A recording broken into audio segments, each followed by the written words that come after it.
জাতীয় নির্বাচনের আগে দেয়া প্রতিশ্রুতিগুলো বাস্তবায়নের লক্ষ্যে ১৮০ দিনের বিশেষ কর্মপরিকল্পনা নিতে যাচ্ছে নবগঠিত বিএনপি সরকার।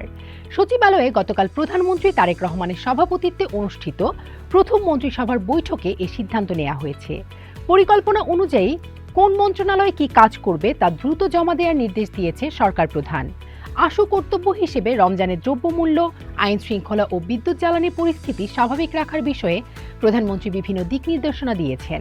পাশাপাশি তিনি এও জানিয়েছেন, আগামী ৬ মাসের কাজের অগ্রগতি বিবেচনায় নিয়ে মন্ত্রী ও প্রতিমন্ত্রীর মূল্যায়ন করবেন। কোনো গাফিলতি পাওয়া গেলে সংশ্লিষ্ট মন্ত্রীকে সরিয়ে দেওয়ার ইঙ্গিত দিয়েছেন।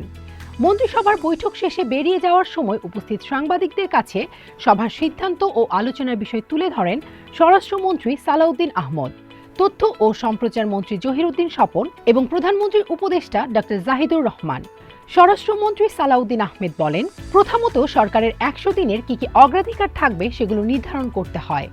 আমরা ১৮০ দিনের অগ্রাধিকার নির্ধারণ করেছি, সেটি আপনারা পরে জানতে পারবেন। পরে এ বিষয়ে সিদ্ধান্ত নেওয়া হবে। তবে প্রাথমিকভাবে দ্রব্যমূল্য নিয়ন্ত্রণে রাখা, আইন শৃঙ্খলা পরিস্থিতি আরও উন্নত করা, সরবরাহ চেইন সচল রাখা এবং বিদ্যুৎ ও জ্বালানি খাতে যাতে কোনো সংকট সৃষ্টি না হয় সেদিকে লক্ষ্য রাখা, এগুলোই সরকারের অগ্রাধিকার হবে। বৈঠক শেষে তথ্যমন্ত্রী জহিরুদ্দিন স্বপন বলেন, আমাদের দলের পক্ষ থেকে যখন রাষ্ট্র মেরামতের ৩১ দফা উপস্থাপন করা হয় তখন কথা ছিল জনগণের ভোটে নির্বাচিত হলে অগ্রাধিকারের ভিত্তিতে ১৮০ দিনের একটি কর্মসূচি বাস্তবায়ন করা হবে।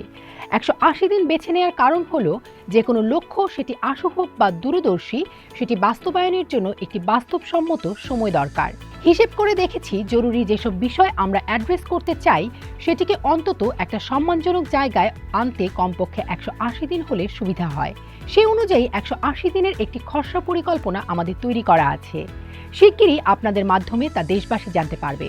প্রধানমন্ত্রী শিগগিরই ১৮০ দিনের এই কর্মপরিকল্পনা সবার সামনে হাজির করবেন বলে জানিয়েছেন অর্থ ও পরিকল্পনা প্রতিমন্ত্রী জোনায়েদ আব্দুর রহিম সাকি। মন্ত্রী ও উপদেষ্টাদের সঙ্গে তারেক রহমানের বৈঠকের বিষয়ে সাকি বলেন, প্রধানমন্ত্রী ১৮০ দিনের একটি কর্মপরিকল্পনা হাজির করবেন এবং সেটি শিগগিরই। প্রথমত তিনি অঙ্গীকার বাস্তবায়নের বিষয়ে বলেছেন, দুর্নীতির বিষয়ে সতর্ক করেছেন যাতে মানুষের প্রত্যাশা পূরণ করা যায়। সেজন্য অপ্রয়োজনীয় সময় নষ্ট না করে যেটি একেবারেই না করলে নয় সেটি করা, মূলত অঙ্গীকার বাস্তবায়নটাই প্রধান এজেন্ডা।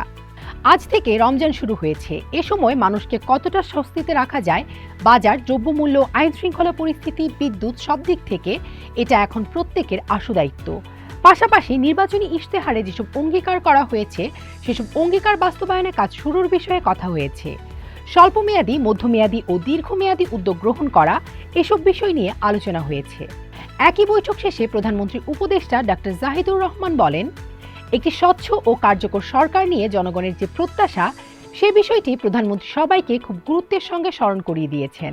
এর বাইরে রমজানে যে চ্যালেঞ্জগুলো আসতে পারে, যেমন দ্রব্যমূল্য, বিদ্যুৎ, বাড়ি ফিরে যাওয়া ইত্যাদি, এসব নিয়ে সাধারণত যেসব সংকট তৈরি হয় সেগুলোকে যাতে ঠিকমতো মোকাবেলা করা যায় সে বিষয়ে কথা হয়েছে। স্বল্পমেয়াদে অর্থাৎ ১৮০ দিনের জন্য বিএনপির যে পরিকল্পনা রয়েছে সেটি আরেকটু পরিমার্জন করে খুব দ্রুতই জনগণের সামনে তুলে ধরা হবে। জনগণ যাতে বোঝে নিকটতম সময়ের মধ্যে বিএনপি সরকার কি করতে যাচ্ছে। এর আগে দুপুর 12:30টার দিকে প্রধানমন্ত্রী তারেক রহমান সচিবালয়ের মন্ত্রিপরিষদ বিভাগে পৌঁছান। সেখানে মন্ত্রিপরিষদ সচিব ডক্টর নাসিমুল গনি এবং প্রধানমন্ত্রীর মুখ্য সচিব ABM আব্দুস সত্তার তাকে স্বাগত জানান। গত 12 ফেব্রুয়ারি অনুষ্ঠিত ত্রয়োদশ জাতীয় সংসদ নির্বাচনে বিএনপি নিরঙ্কুশ বিজয় লাভ করে। নির্বাচনে 297টি আসনের মধ্যে এককভাবে 209টি আসনে জয় পায় দলটি। এর 5 দিন পর গত মঙ্গলবার তারেক রহমান দেশের 11তম প্রধানমন্ত্রী হিসেবে শপথ নেন।